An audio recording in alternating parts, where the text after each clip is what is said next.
Hola hermanos, muy buenos días. Vamos a empezar este servicio con el principio perfecto que Dios nos ha enseñado, que Jesús nos enseñó, que es entrar en una oración para pedirle a Dios dirección, que abra nuestro entendimiento y que nos permita poder recibir su palabra y ponerla como obra en nosotros. Vamos a inclinar nuestros rostros y vamos a orar para pedirle a Dios dirección. Padre, en esta mañana, Señor, primeramente queremos reconocerte a ti como nuestro Rey, Señor, como el Todopoderoso, en la cual simplemente por tu palabra todo fue hecho, Señor. Y queremos reconocerte hoy que eres nuestro Rey y nuestro Señor. Queremos pedirte el día de hoy, Señor, que tu gracia, tu amor, tu misericordia, Señor, nos alcance, que permitas que tu palabra que hoy vamos a compartir, Señor, nos llene de sabiduría de lo alto, venga a darnos entendimiento para lograr los objetivos y los propósitos que tú tienes para nosotros como tus hijos.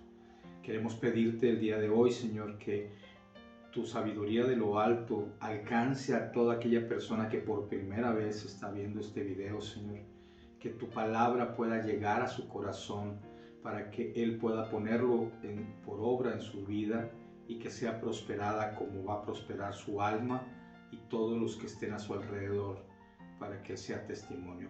Queremos presentarnos delante de ti, pedirte dirección. Todo esto te lo pedimos en el nombre que es sobre todo nombre, Jesús. Amén y amén.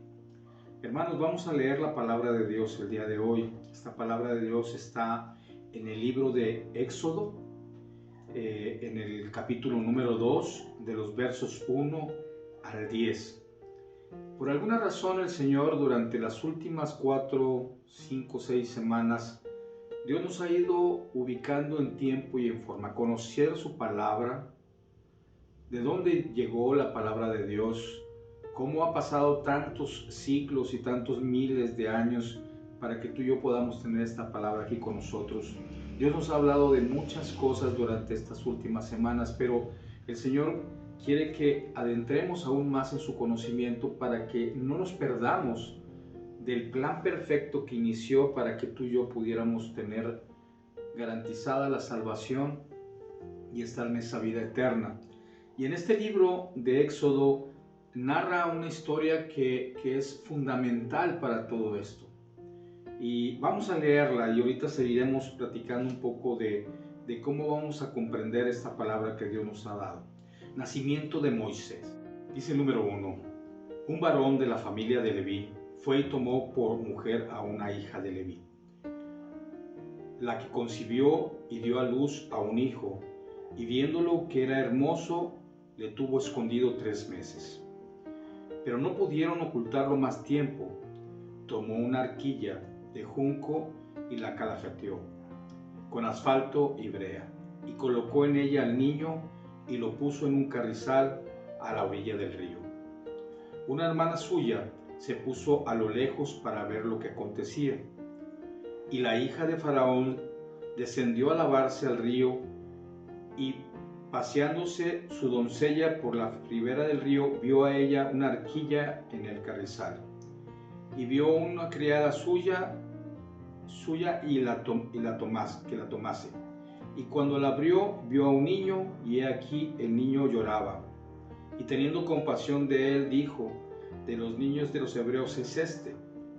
Entonces su hermana dijo a la hija del Faraón: iré a llamar a una nodriza de las hebreas para que te lo críe este niño. Y la hija del Faraón respondió: ve entonces. Fue a la doncella y llamó a la madre del niño, a la cual dijo a la hija del Faraón: lleva a este niño y críamelo, y yo lo pagaré. Y la mujer tomó al niño y lo crió.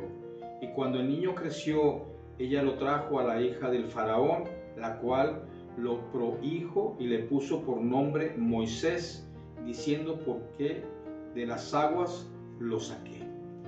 Esta palabra y esta historia es una historia sumamente importante. Yo quiero tratar de ubicarte, porque a veces la historia es tan hermosa, pero nos perdemos en los tiempos. Y voy a ponerte 3 tiempos diferentes para que nos demos una idea en qué tiempo existió este gran personaje, esta figura importante que para el plan de Dios se dio. Por ejemplo, si hablamos hace más de 2000 años, antes de Cristo, vamos a hablar de Abraham. Si hablamos hace más de 1500 años antes de Cristo, estamos hablando del tiempo de Moisés. Y si hablamos más o menos de 1000 años, estamos hablando del tiempo antes de Cristo de David. Con ello más o menos te doy una idea de que en qué tiempo este hombre nace, que es Moisés, y el propósito importante de su objetivo. Te voy a dar una pequeña reseña de quién era o quién es Moisés. Como bien lo dice aquí la palabra de Dios, su nombre es un nombre, Moisés es un nombre egipcios, ¿sí? Y lo traducen como nacido del agua o rescatado del agua. Esa es la traducción de esa información, ¿sí? Este personaje es tan reconocido en el judaísmo, ¿sí?, como en el cristianismo y hasta en el islam. Es un factor importante el nombre de Moisés, ¿sí? Sus padres, como bien lo narra aquí, ¿quiénes son ellos? Obviamente es Amram, que es el padre, y Jocabed, que viene siendo la mamá, ambos de la tribu de Leví. ¿Por qué te hago este preámbulo? Porque es muy importante que sepas desde dónde viene el plan perfecto de Dios, ¿sí? Su esposa, Séfora, que fue la que tomó ya Abraham como esposa, de ellos nacieron dos de sus hijos, Gerson y Eliezer, que son dos de sus hijos. Él tuvo dos hermanos, Aarón y María, que en este caso le vamos a llamar Miriam, porque realmente es más fácil ubicarla en ese tiempo porque existen en la Biblia muchas Marías y a veces es muy difícil poder describirlas, pero hablemos precisamente de Aarón y María, que son hermanos de Moisés. De hecho, María o Miriam es más o menos 7 años mayor que Abraham, y en este caso Aarón era 3 años mayor que Moisés cuando nació. Él vivió más o menos alrededor de 120 años y sus principales funciones, como lo describe la Biblia, pues fue un líder militar, fue profeta, fue pastor, líder, juez. Entre ellos, muchos de su trabajo se realizó en tiempo y en forma, aunque él no se imaginaba el plan que Dios tenía para con él. ¿Y por qué se narra esta historia? Porque realmente necesitamos comprender los planes que en estos tiempos se están presentando. Por eso te lo presento como una historia en la cual vas a ver repetidamente lo mismo que sucedió en otro tiempo, que ahorita lo vamos a ver, y lo que está aconteciendo en la actualidad, para que nos demos una idea de cuándo es posible, y porque no hay una fecha exacta. Digo, yo no me quiero atrever a decírtelo, porque obviamente no soy quien para hacerlo, pero la segunda venida de Cristo está muy cerca. Pero no quiero perderme de la narración que estamos platicando aquí. En aquel entonces, el pueblo egipcio había tenido un crecimiento tremendo por uno de esos descendientes del pueblo de Abraham, en este caso José, el llamado soñador. Él llegó a ese pueblo y lo rescató de una catástrofe en la cual pues él lo reconocieron como el gobernador importante de todo lo que era el pueblo egipcio. Pero cuando nace Moisés, estamos hablando de un tiempo aproximadamente de más de 400 años. Por obvia razón, dicen que el pueblo pierde memoria porque no existe una historia narrada con la importancia, y como el pueblo hebreo para el pueblo egipcio era simplemente esclavos o gente que trabajaba para ellos, pues no era notorio. Entonces, cuando en el tiempo que nació Moisés, el faraón no sabía quién era el pueblo hebreo. Lo único que él veía cuando fue puesto como él era que el pueblo hebreo crecía en número, en abundancia, grandísimo, y en él hubo temor. Eso lo puedes leer aquí mismo en el Éxodo 1, Éxodo en el capítulo número 1. Y él tuvo temor porque dijo, estos se multiplican, crecen de una forma impresionante, y además de ello tengo el temor de que en el momento que alguien venga y me ataque, ellos puedan volverse aliados de ellos y nos destruyan. Entonces este faraón decidió ponerle mayor carga al pueblo hebreo, al pueblo elegido de Dios, y obviamente lo empezaron a golpear fuertemente, al grado que por alguna razón, y yo creo que tú me vas a entender lo que te quiero decir, por alguna razón el pueblo se hacía más fuerte, más rudo. ¿Por qué? Porque era tratado de una forma sumamente equivocado, o sea, donde los hacían trabajar más de la cuenta, les hacían carga mayor de su oficio, y todo esto era porque obviamente este faraón no estaba de acuerdo en que ellos vivieran. De hecho, él tomó una iniciativa en la cual en aquel entonces existían parteras, en la cual él les dio una instrucción muy clara, diciéndoles que cuando naciese un hijo de una hebrea, revisaran si era niño o niña, y si era niño, lo arrojaran al río Nilo. Si era niña, sobrevivía. Pero dice la historia aquí en el 1 que esas parteras tuvieron temor de Dios y no hicieron como le indicó el faraón, y el faraón obviamente se molestó tremendamente con ellas, y por ello mandó un edicto a todo el pueblo, dirigida del poder principal de egipcios, para que todo niño nacido de un promedio no mayor a 2 años fuera arrojado al río Nilo. Primer punto importante que quiero que te quede muy claro en tu corazón es que este dictamen venía directamente del gobierno, ¿sí? Y como darte una historia, el río Nilo para los egipcios era como un dios, porque les proveía todo. Dicen que había un tiempo en el cual el río Nilo se desbordaba y obviamente dejaba muchas cosas importantes en sus orillas, pero cuando se volvía a recoger, dejaba esa tierra fértil y lista para poder sembrar, y de ahí el pueblo tenía abundancia constantemente. Entonces para ellos era importante, pero también eran muy, como siempre, tenían muchos dioses, y uno de ellos consideraban un dios a los cocodrilos. Entonces realmente no los podían matar. Entonces te imaginarás un río de esa dimensión, pues infestado totalmente de cocodrilos. Entonces era peligroso estar en el río Nilo, muy peligroso. ¿Y por qué te lo comento esto? Porque cuando mandó este edicto precisamente el faraón, obviamente en ese entonces estos dos personajes que te narré hace un momento, el papá de Moisés y la mamá de Moisés,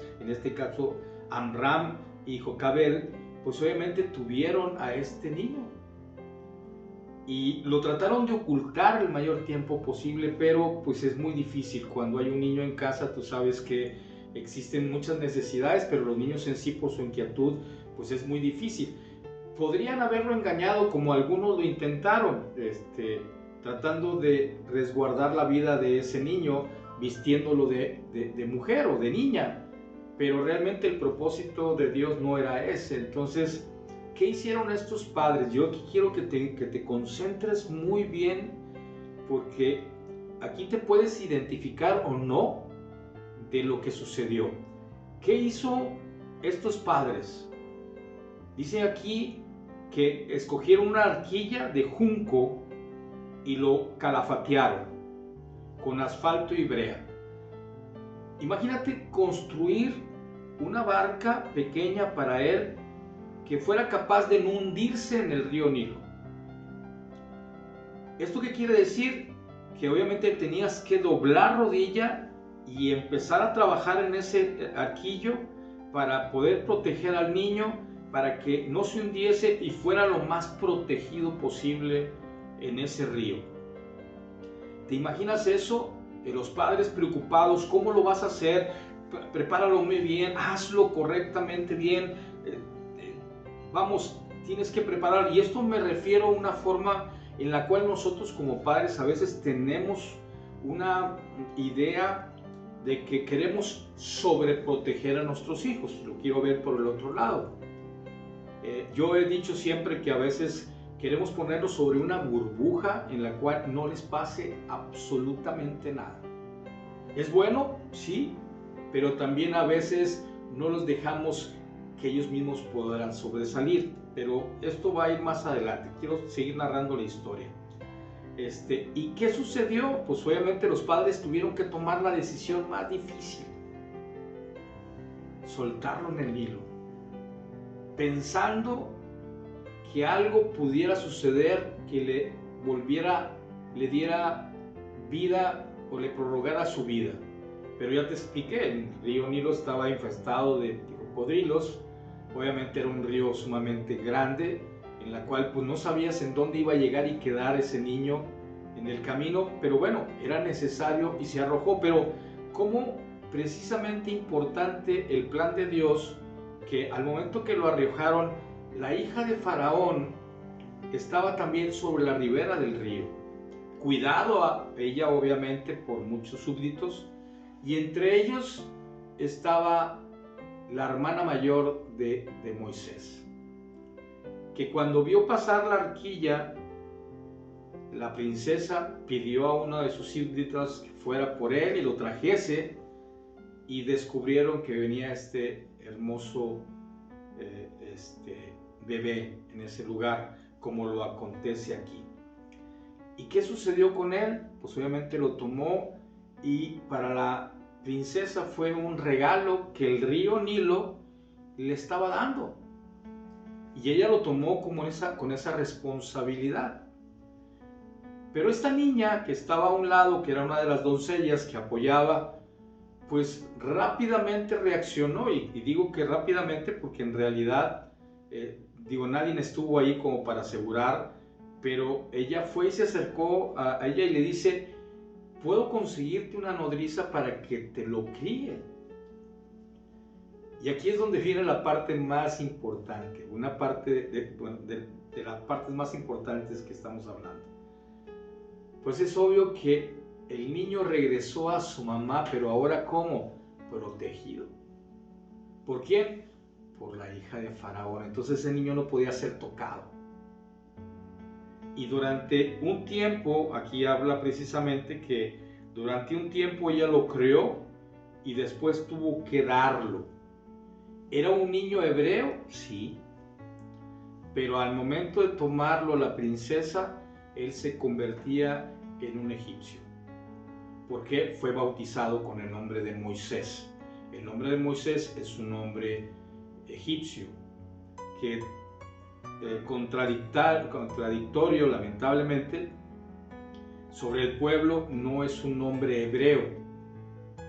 Pero bueno, para Dios eso no tiene importancia, porque recordemos que para Dios todos, no importa de dónde seamos ni quiénes seamos, cuando Él dice y te manda llamar a Él, no importa de qué denominación seas, no importa de qué país seas, no importa de dónde vengas, simplemente Él te recibe porque Él así lo ha ordenado. Y bajo este principio que te estamos hablando ahorita, yo quiero decirte algo importante. Primero, cómo los padres preocupados buscamos siempre lo mejor para nuestros hijos. Y en ocasiones tal vez excedemos ese propósito. En este caso, por lo que escuchamos en la narración, pues fue soltado en el río Nilo, pero muy prontamente fue rescatado. Pero en el caso de muchos de nosotros como padres, a veces queremos blindarlos, que no les pase absolutamente nada. Es más, a veces exageramos tanto que les sobreprotegemos tanto que no los dejamos crecer, no los dejamos ser para lograr el propósito para el cual Dios nos hizo. A veces los padres exageramos bajo ese principio, pero lo importante en ocasiones es como en el caso muy puntual de estos padres, de hacer esa arquilla de juncos y calafatearlo con asfalto y brea. ¿Qué quiere decir? Que hay que doblar rodilla, llorar a Dios para que Él tome el control de lo que vaya a suceder, que fue lo que sucedió en la narración más adelante. Tal vez los padres dijeron, pues esperemos que alguien te tome en el camino y que te vaya bien, pero nunca se imaginaron que iba a ser tan rápido. Y cómo Dios tenía el propósito bajo el corazón de esta princesa de tomarlo y mismo. Esta historia aquí en Éxodo nos habla muy brevemente. ¿Y por qué lo habla tan brevemente? Porque esta historia fue escrita por Moisés mismo. Entonces, a veces él da por como ha hecho muchas cosas y tal vez no le da mucha énfasis. De hecho, aquí no describe los nombres de los padres, pero en el libro de los Hechos, en el libro número, en el 7, puedes leerlo ahí mismo, y Lucas, que participó también en ese libro, narra desde Abraham y todas las descendencias hasta llegar a Moisés, y habla muy claramente para qué era el propósito de Moisés y obviamente el objetivo. Y ahí narra de que esta princesa o este niño pues creció en sabiduría, en fortaleza, pero fue instituido y fue hecho prácticamente como un egipcio. Entonces, dice la historia que cuando él cumplió 40 años, por su propia iniciativa, imagínate, hijo de una princesa, nieto del faraón, pues él podía pasearse tranquilamente en todo ese pueblo, mas él decidió acercarse precisamente a su origen, porque él no había olvidado, a pesar de que fue creado de esa manera, él sabía de dónde venía. Y dicen que cuando él caminó hacia ese lugar, pues se encontró que uno de los egipcios golpeaba fuertemente a uno de sus, vamos a decir, sus hermanos hebreos, y se molestó tanto que luchó con él y lo mató. Y obviamente quiso ocultar ese destino pensando que nadie más se había dado cuenta. Y dicen que al día siguiente él volvió a salir otra vez a caminar y ahora vio a 2 hebreos enfrentándose en un conflicto, y él va y los reprime y les dice que no lo hagan porque son hermanos. Y uno de ellos le narra y le dice que me vas a matar igual como lo hiciste con el egipcio. ¿Y qué quiere decir esto? Que todo esto llegó a los oídos del faraón, y obviamente pues procuró buscar a Moisés para matarlo. Entonces Moisés tuvo que huir. Te hablo de 40 años porque por alguna razón en la palabra de Dios hay muchas narrativas de 40 años. No sé, por ejemplo, Elías, después de que salió de esa cueva, tuvo que caminar 40 días, 40 noches, ¿sí? Por ponerte un ejemplo. Jesús fue tentado y obviamente tuvo que caminar en el desierto durante 40 días, 40 noches. Por alguna razón el Señor tiene ese predominio sobre 40, pero aquí, en este caso, muy puntualmente, él tenía que huir de ese lugar. ¿Y sabes qué sucedió? Pues obviamente tuvo que irse a la tierra de Medián. Y en esa tierra, pues imagínate, alguien con apariencia egipcia siendo hebreo. ¿Cómo te imaginas que lo recibían en los diferentes poblados? No era alguien, vamos a decir, agradable o que le pudieran tener estima, porque pues, a pesar de que su apariencia era hebrea, pero todos sus atuendos y todo lo que él, como se comportaba, pues era un egipcio. Y dicen que llegando a un lugar donde estaba un pozo de agua, llegaron las hijas precisamente de ese sacerdote a juntar precisamente agua para el ganado de su padre. Y en ese momento dicen que cuando llegaron ellas, él estaba ahí precisamente, y otros pastores que también cuidaban ovejas, las hicieron ahuyentar. ¿Y qué sucedió con él? Pues salió obviamente como todo un héroe a defenderlas, a ayudarlas, para que ellas pudieran regresar con el agua necesaria para darle de beber a sus ganados. Dice la historia que era muy difícil poder comprender de ser el hijo de una princesa, nieto del faraón, ahora llegar y no tener a dónde ir. Y cuando las niñas estas llegaron con su padre, este padre les dice, ¿por qué se tardaron menos?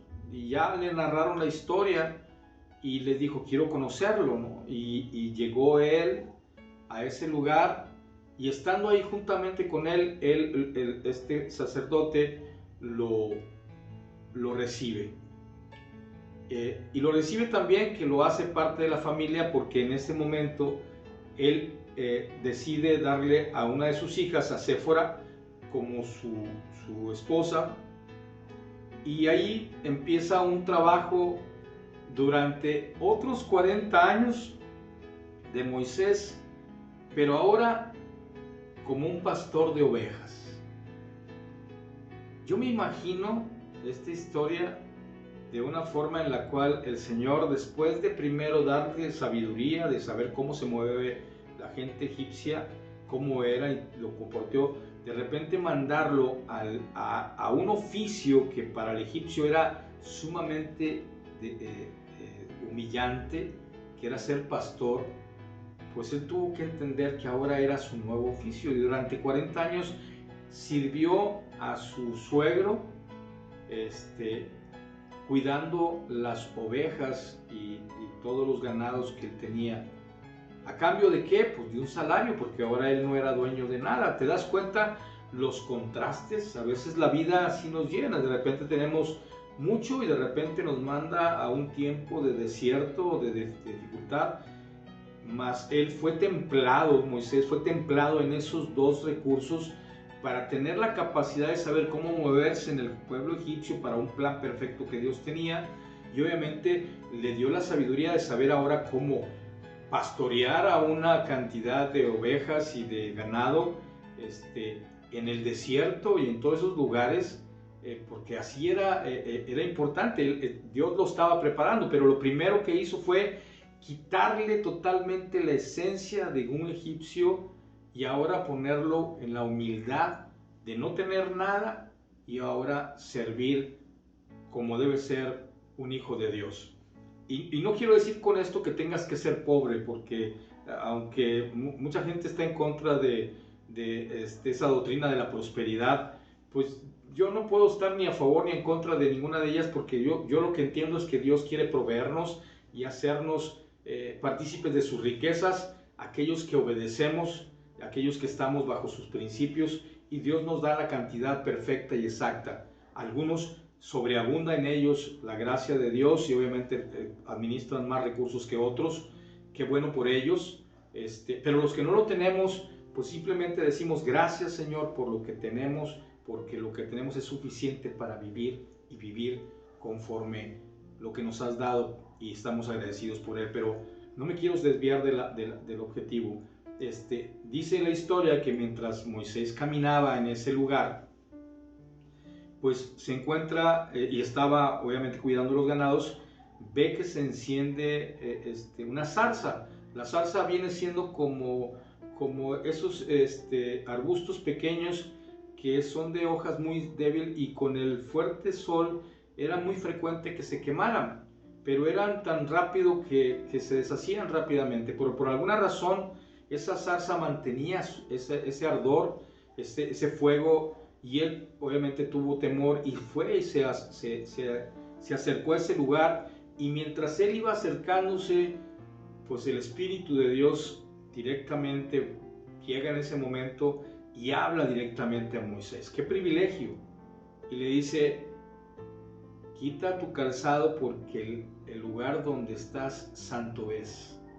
Entonces él, dicen que la historia narra que él se arrodilla por temor a ver a Dios, porque obviamente era un hombre temeroso de Dios, y espera la instrucción, y él empieza a decir cuál era el plan perfecto que él tenía. Que tenía que regresar a Faraón para rescatar a su pueblo. Por eso, porque Moisés es considerado el libertador del pueblo elegido. Un libertador o alguien que nos va a dar esa libertad. Para los judíos, para los israelitas, Moisés es su libertador y no ha habido ningún otro, porque los sacó de la esclavitud y les dio la libertad. ¿Cómo? Siendo guiados por mí. Por eso está escrito en los primeros 4 libros de la Biblia, que viene siendo el Pentateuco, que viene siendo la ley o la Torá, como lo describen los judíos. Esos fueron escritos por Moisés. ¿Por qué? Porque fueron los principios que Dios les dio desde el Génesis, el Éxodo y así todos los demás libros que están inscritos. Pero, ¿qué quiero decirte con esto? Que cuando Dios te lleva a la abundancia y te manda al desierto o a la falta de recursos, empieza a prepararte para un plan perfecto. Bueno, insistirlo, tú tienes que ser exactamente igual como padre amoroso sobre tus hijos. Yo sé que queremos lo mejor para ellos, pero en ocasiones los sobreprotegemos. Alguna vez yo lo decía, me gustaría tener una burbuja a mi hijo en la cual él pueda salir libremente, que nadie lo pueda tocar, nadie lo pueda insultar, nadie pueda hacer nada, pero en realidad esa burbuja no existe. Y a veces los queremos guardar en nuestra casa tanto que cuando los mandamos a la vida real, pues realmente son fuertemente maltratados. Y Dios nos puso en esta tierra, nos tiene en este mundo para vivir, pero cuando tenemos los principios de Dios, Dios nos guía en justicia y en verdad. Y como tenemos que enfrentarnos, como fue el caso de Moisés, a tantas adversidades, tenemos que estar preparados, fuertes y ubicados a lo que vamos. No quiero desviarme de la historia, porque esta historia nos dice mucho, en una forma sobre abundancia. Hablar de Moisés tal vez nos llevaríamos no un solo servicio, sino muchos, pero trataré de irte concentrando poco a poco de lo que quiero ir determinando. ¿Qué sucedió? Él temerosamente le dice no. Yo creo que cuando a veces Dios nos llama, nosotros siempre decimos no. Cuando Dios quiere llevarte a la abundancia o quiere darte lo mejor de Él, nosotros lo rechazamos, nos hacemos a un lado y sacamos miles de pretextos. Es que yo no sé hablar, es que yo no sé decir, es que yo cómo voy a ese lugar. Normalmente siempre nos describimos como insuficientes, porque tal vez lo somos, pero la diferencia aquí es que Dios le decía: yo iré contigo. ¿Y cuántas veces Dios nos ha dicho: yo iré contigo? Y a pesar de eso tenemos temor.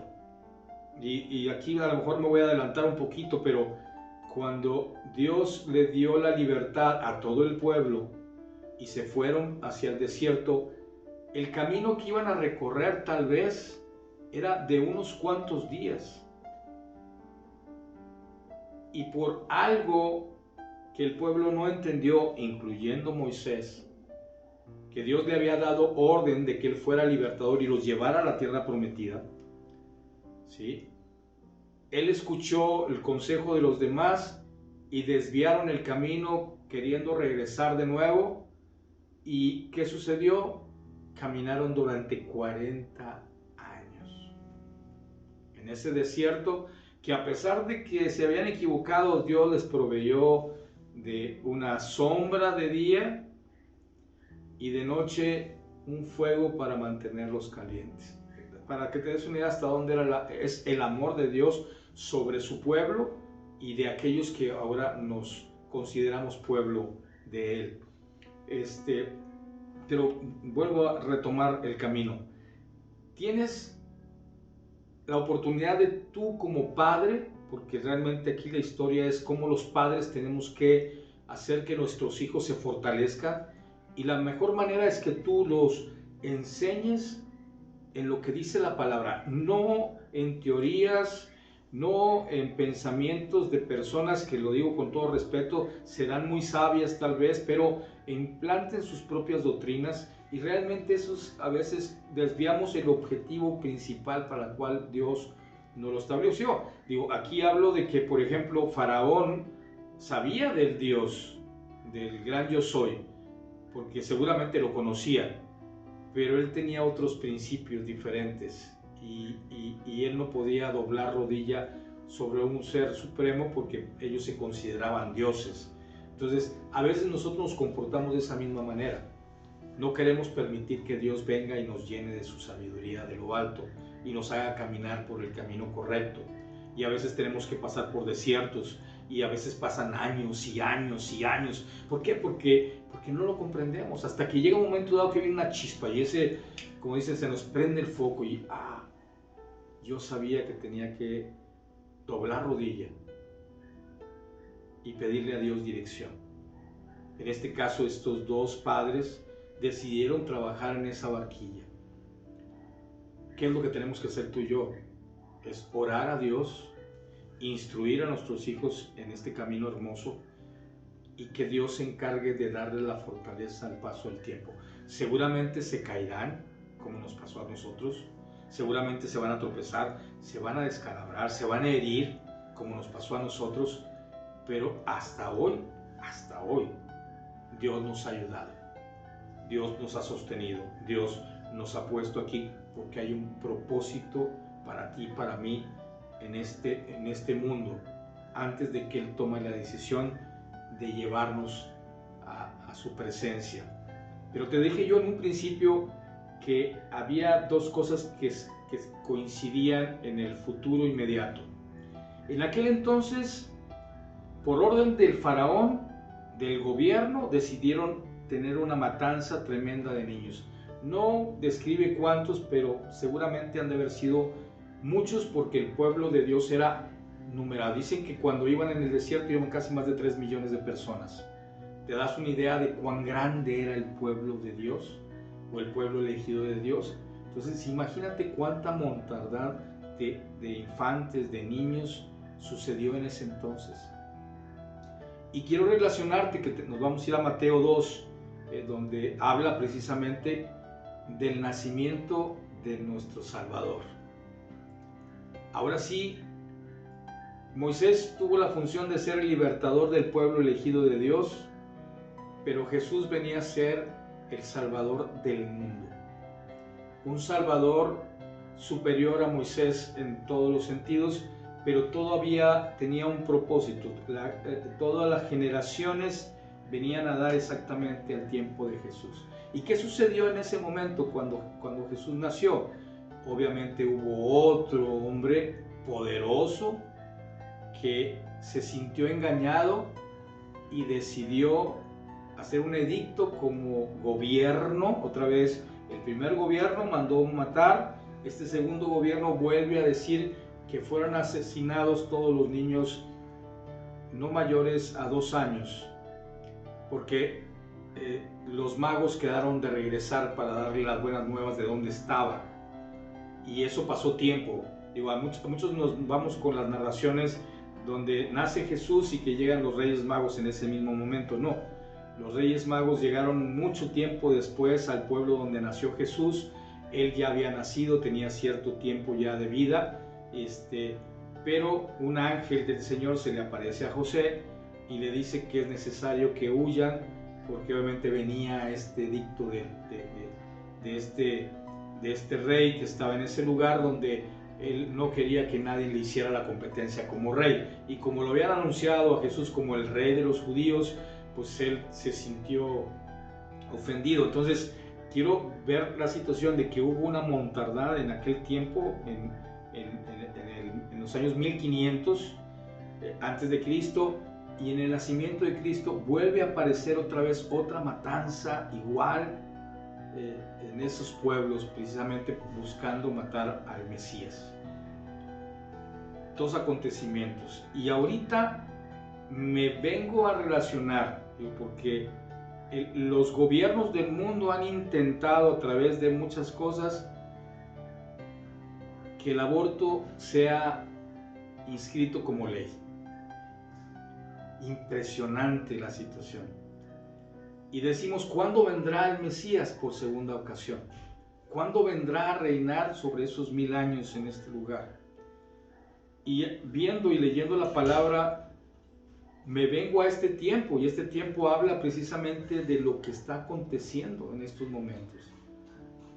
Dicen, según las estadísticas, que mueren por año aproximadamente más de 50 millones de niños sin haber nacido por esos abortos en el mundo.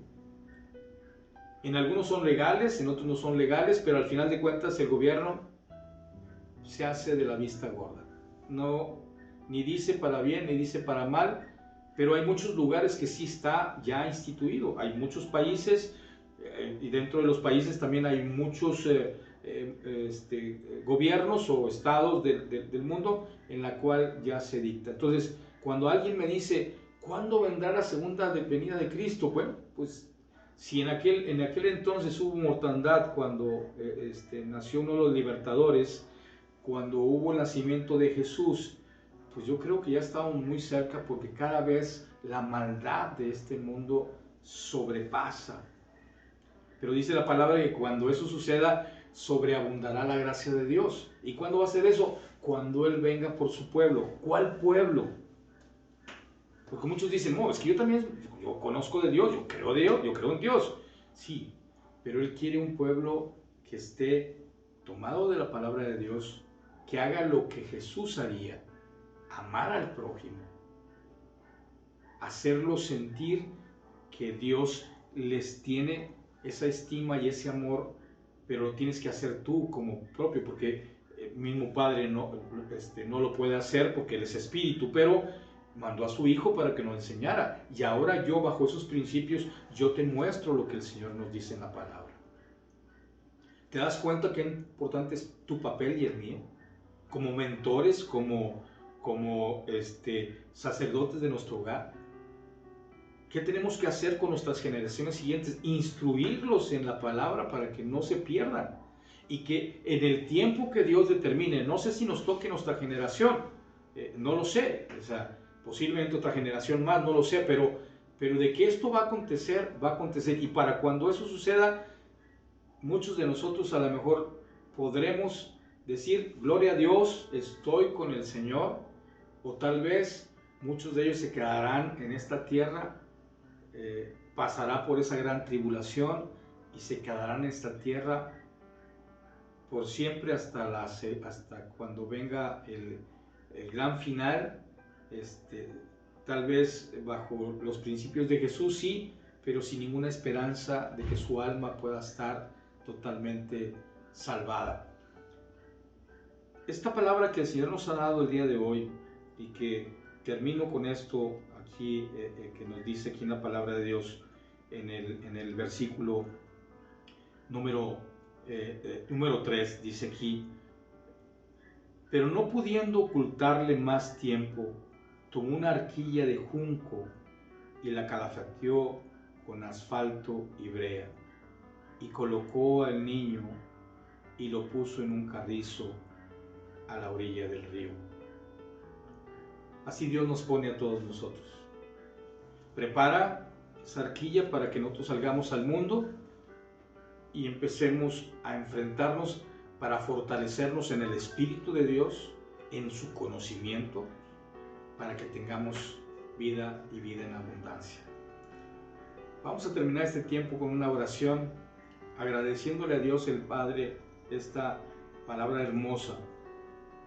Para mí fue de gran edificación, porque he entendido que lo que Dios nos ha enseñado tenemos que transmitírselo a todos, decirles cuánto el Señor ama a su pueblo, pero tiene que ser instruido en Él. Y yo te invito a que lo hagamos. Padre, en esta tarde, Señor, te damos la honra y la gloria a ti, Señor, agradeciéndote que nos has dado tu palabra para que la pongamos en obra en nuestras vidas. Queremos darte las gracias por tu gran bondad, por tu amor, por ese amor que a veces no comprendemos, pero sentimos en nosotros, porque hasta hoy nos has guardado, hasta hoy nos has cuidado, has sido bueno con nosotros, nos has permitido ver el crecimiento de nuestros hijos, de nuestros nietos, de nuestras generaciones, porque esa es la misericordia que tú tienes sobre aquellos que buscamos de ti y que queremos ser partícipes de tu obra, Señor. Queremos pedirte en esta tarde que bendigas a todas las familias que hoy están escuchando este mensaje. Llénalos de tu sabiduría de lo alto, Señor.